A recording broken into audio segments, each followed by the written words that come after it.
Tem muita criança aí precisando de atenção do governo, tá? Morando em locais de risco, sem merenda, sem condição de chegar até a escola, passando por muita falta de segurança no trajeto até essa escola, sabe? Tem criança precisando estudar que está fora da escola. Então eu peço para o senhor prefeito ficar mais atento em como ajudar as nossas crianças, tá? Porque quem cuida dentro de casa do que o meu filho pode ler ou pode assistir sou eu.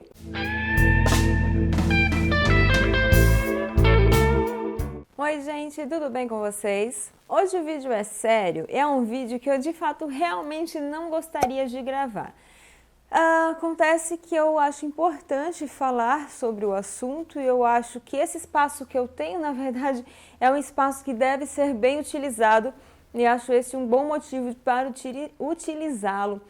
Apesar de eu achar que não precisava desse vídeo, não pelo fato dele existir em si, mas do que aconteceu, né? Vamos conversar sobre a censura que aconteceu aí durante a Bienal do Livro do Rio de Janeiro. Primeiro de tudo, gente, vamos entender que não houve uma censura a respeito de idade, de classificação indicativa para crianças, né, ou 18 mais. O que houve foi uma censura sobre igualdade, né? Foi uma censura sobre questões de minoria. Para deixar bem ambientado quem talvez não esteja sabendo disso, talvez você não tenha visto as notícias e não tenha participado disso. Então eu vou contar para vocês resumidamente o que aconteceu. Na quinta-feira do dia 5, o prefeito e também pastor Crivella, ele pediu para que fossem recolhidos um HQ intitulado Vingadores: A Cruzada das Crianças. Ele pediu que essas HQs fossem retiradas de circulação, de venda na Bienal do Livro, porque nela havia uma cena de um beijo entre dois homens, um beijo homoafetivo. Ele alegou que esse conteúdo era erótico e, portanto, pornográfico e não indicado para crianças, né? E que estava à venda sem nenhuma proteção no estande da Panini e outras que também comercializam essa HQ, e que ela precisava ser protegida, ou seja, embalada em um saco preto, em plástico preto e etiquetada como para maiores de 18 anos. A organização da Bienal, ela reagiu contra isso, alegando que o evento é sim plural e que eles dão voz a todos. Na sexta-feira, uma equipe da prefeitura foi até o evento da Bienal, realizando uma vistoria para identificar conteúdos impróprios que estivessem sendo vendidos de maneira inadequada, que violassem assim o ECA, algum dos artigos do Estatuto da Criança e do Adolescente. Ainda na sexta-feira, a organização da Bienal recorreu à Justiça para garantir o pleno funcionamento do evento. E durante a noite foi emitida uma liminar que proibia a apreensão desses exemplares. Então, a prefeitura recorreu a uma nova decisão do Tribunal da Justiça e derrubou a liminar anterior. No sábado do dia 7, os fiscais voltaram por uma segunda vez ao evento e novamente não encontraram nada de irregular, né? Nada que desse para ser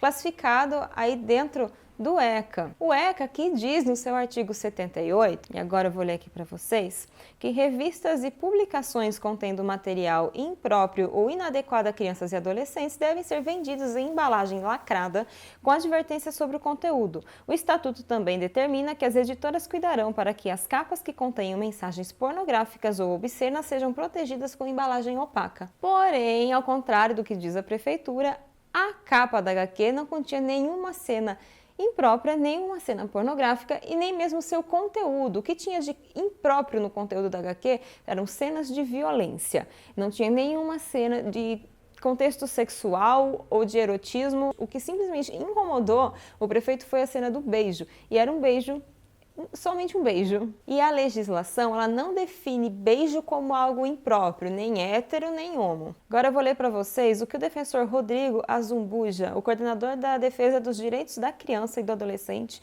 da Defensoria Pública do Rio de Janeiro, diz, né, sobre o ECA, que o ECA não especifica quais tipos de conteúdo se enquadram na categoria de impróprio, mas há materiais que são inegavelmente inadequados para crianças, como aqueles que trazem temáticas de violência ou pornografia. Segundo ele, porém, há outros que são claramente próprios. Beijos e demonstrações de afeto estariam nessa segunda classificação, por serem comportamentos comuns. comportamentos humanos. Lembra também que casais homoafetivos têm direito à união civil desde 2011 e que a homofobia foi considerada um crime equivalente ao racismo pelo STF. A ação da Prefeitura do Rio foi discriminatória porque considerou apenas o beijo homossexual sendo inadequado. Então, até aqui já consegue entender o quê?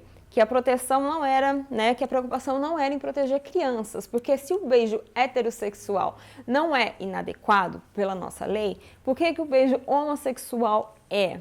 Não é mesmo? Voltando para o ECA, vou ler aqui mais uma coisa que ele diz, que é a respeito de produções audiovisuais. O Brasil possui uma classificação indicativa, porém, nem esse documento de classificação para audiovisuais, filmes, séries, documentários, nem esse documento tem o poder de vetar ou censurar qualquer produção. Serve apenas como informação prestada à família sobre a faixa etária para qual a obra audiovisual não se recomendam. Ou seja, cabe a mim, mãe, decidir o que acho adequado ou inadequado para o meu filho, seguindo ali o que orienta aquele filme ou aquele livro, porque as HQs também têm e alguns livros também têm classificação indicativa. É só você olhar no verso, na contracapa ou dentro mesmo, nas informações da publicação, que muitos desses livros, quando são recomendados para maiores de idade, eles estarão ali especificando, tá? Isso não significa que eles são proibidos de ser vendidos, entendeu? Quem vai determinar o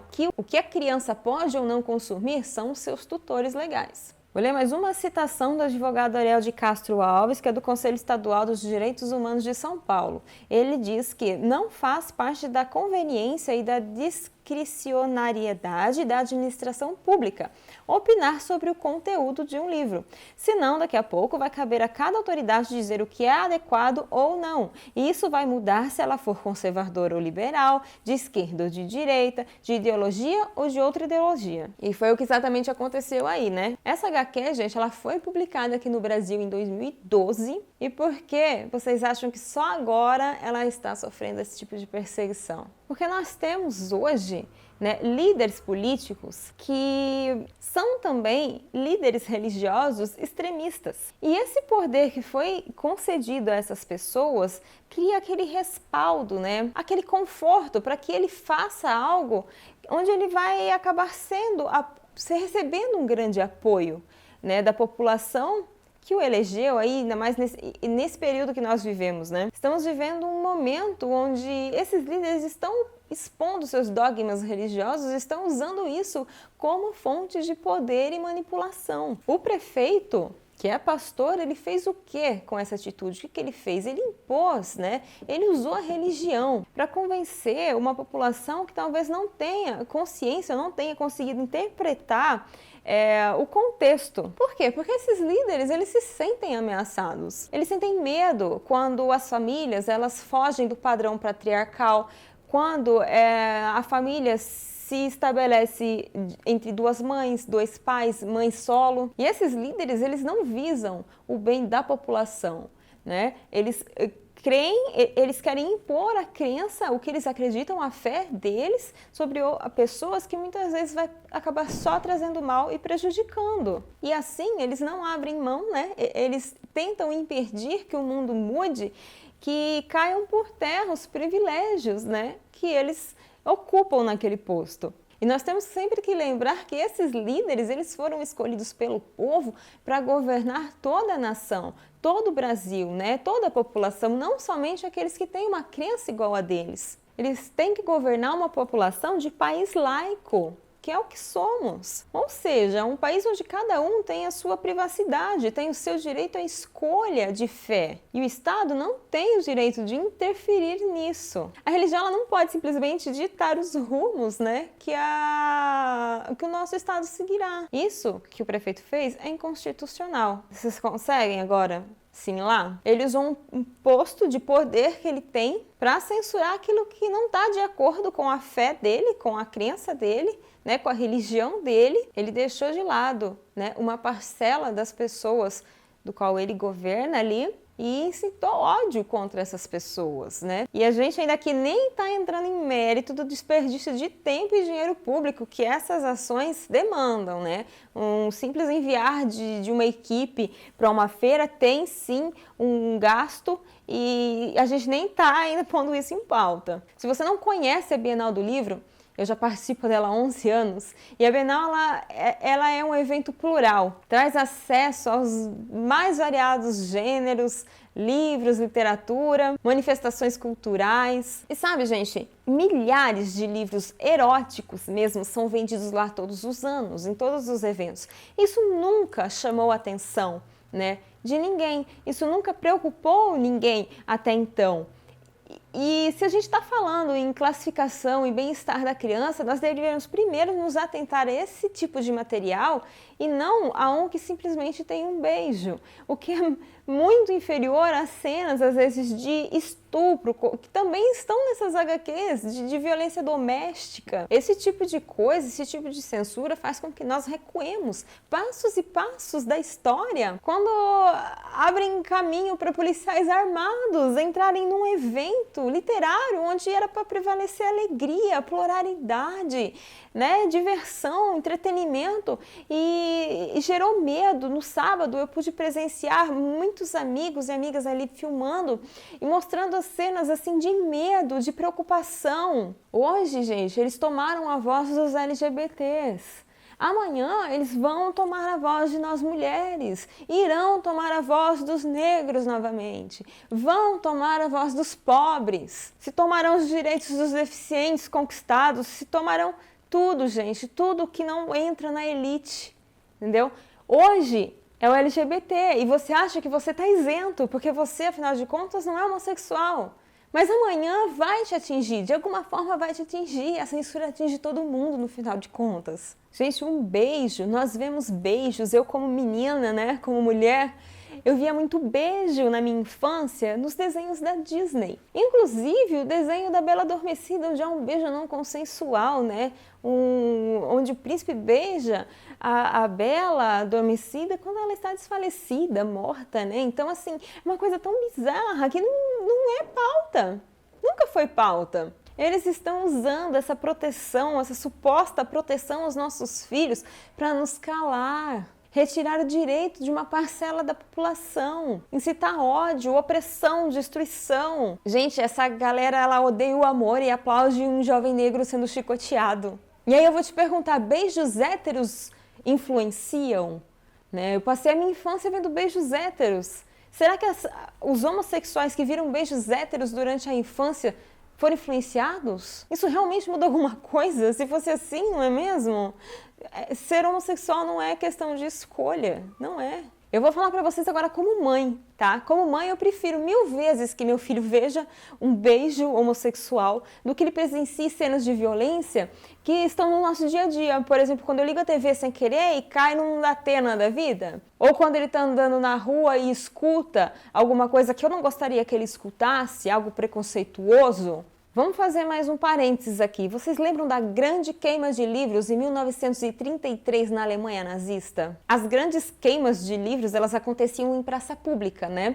Acompanhadas de policiais, de bombeiros, de autoridades. Tudo que fosse crítico ou desviasse dos padrões do que o nazismo, do que as autoridades impunham naquela época, eram queimados. Eram simplesmente destruídos. Foram queimados, gente, cerca de 20.000 livros. E praticamente todos estavam em bibliotecas públicas. Os nazistas, eles justificaram a queima dos livros como uma tentativa de purificação da literatura, de retirar elementos estranhos, né, que podiam alienar a cultura alemã. Ou seja, né, tudo que era contrário à crença e ao autoritarismo deles. Talvez você até conheça alguns dos autores que foram queimados, gente. Thomas Mann, Walter Benjamin, Bertolt Brecht, Freud, Nietzsche, Einstein, Karl Marx.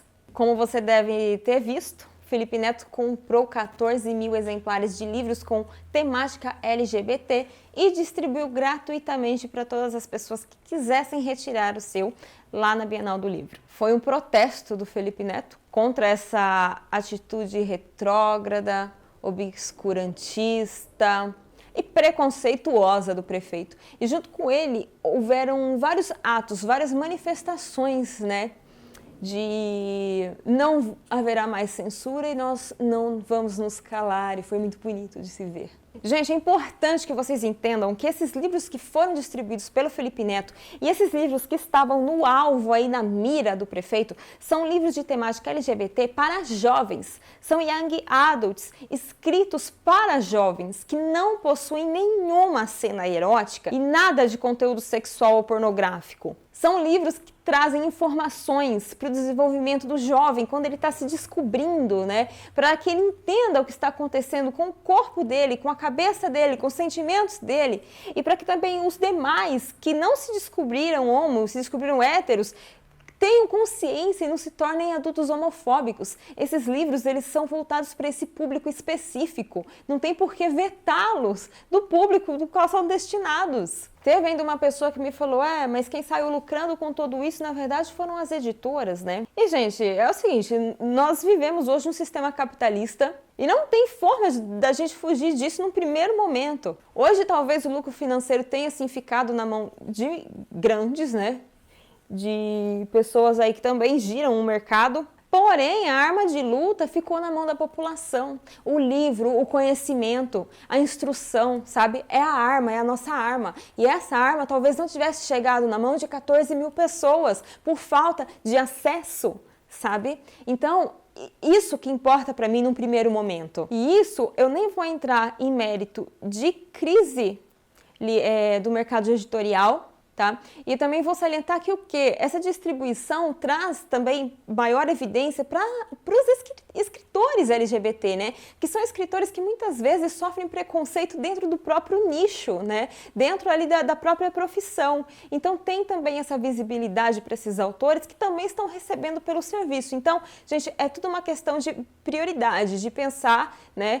Além, fora um pouquinho da sua casinha. E o meu papel aqui hoje como booktuber, como uma pessoa que tem um canal literário com o objetivo primário é levar informação literária para vocês, eu acho que é uma obrigação minha por esse vídeo aqui. É uma obrigação minha fazer esse tipo de denúncia contra a violência com a nossa literatura, contra a violência com a nossa liberdade de expressão, contra a violência com quem somos, porque a maioria de nós pertencemos a alguma minoria. Nós, minorias, somos, sim, maioria em números. E se você não está se sentindo tão indignado quanto eu nesse momento e você está calado, você infelizmente compactua com isso. E você não pode ser isento a vida toda, você não pode ser um isentão. E eu vou deixar aqui uma última frase para vocês do poeta Erich Heine que dizia: aonde se queimam livros, acabam se queimando pessoas. A respeito da HQ, se você foi um dos pais que comprou a HQ por desinformação e se sentiu incomodado ou ofendido com o seu conteúdo, você tem todo o direito, tá? É seu direito e isso é que a gente está aqui tentando explicar, que temos os direitos, e você pode procurar a editora do qual você adquiriu e pode solicitar a devolução, tá? E pedir o seu dinheiro de volta. Eu espero de coração que esse vídeo tenha sido muito claro, que tenha ficado claro o meu posicionamento aqui e tenha ficado claro que houve sim uma censura e que não foi simplesmente preocupação com os nossos filhos. Eu sou mãe, eu tenho propriedade de falar porque eu me preocupo com o meu filho também, tá? Não é tudo que eu deixo ele consumir, mas eu sei a diferença quando querem calar um povo, tá? E quando querem proteger uma criança. Tem muita criança aí precisando de atenção do governo, tá? Morando em locais de risco, sem merenda, sem condição de chegar até a escola, passando por muita falta de segurança no trajeto até essa escola, sabe? Tem criança precisando estudar que está fora da escola. Então eu peço para o senhor prefeito ficar mais atento em como ajudar as nossas crianças, tá? Porque quem cuida dentro de casa do que o meu filho pode ler ou pode assistir sou eu. Gente, até mais, obrigada.